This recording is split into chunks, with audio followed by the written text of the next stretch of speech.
আসসালামু আলাইকুম, আমি ফারজান আহমেদ বলছিলাম। আমি দীর্ঘদিন যাবত আইবিএস শুরু করতেছিলাম। আমি ফেসবুকে কলামের ডক্টর খালেদা লেকচারের সন্ধান পাই এবং ওর মাধ্যমে এডুকেশন নিয়ে আমি টোটাল অনলাইন যোগাযোগ করি এবং পরামর্শ করে আমি চিকিৎসা নিয়ে দীর্ঘদিন 1 মাস যাবত। এক মাস চিকিৎসা নেওয়ার পর আমি মোটামুটি অনেকটা ইমপ্রুভ প্রায় 40% মতো অনেকটা ইমপ্রুভ হয়েছি। আমার আরো বাকি 2 মাস ট্রিটমেন্ট নেওয়া লাগবে। আমার কাছে মনে হচ্ছে যে আসলে চিকিৎসা আছে এবং যদি সঠিক জায়গায় সঠিক চিকিৎসা নেওয়া হয় তাহলে ভালো হওয়ার সম্ভাবনা আছে।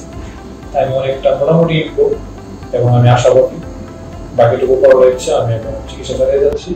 আর একটা বিষয় হচ্ছে ওনাদের ওয়েলফেয়ার খুব ভালো এবং আমাদের যে স্টাফ আমাদের ব্যবহার তাছাড়া অনেকটাই ফ্রেন্ডলি এবং মনোমুগ্ধকর। সবাই ভালো মানুষ এবং আপনারা আসেন চিকিৎসা নেন সুস্থ হন।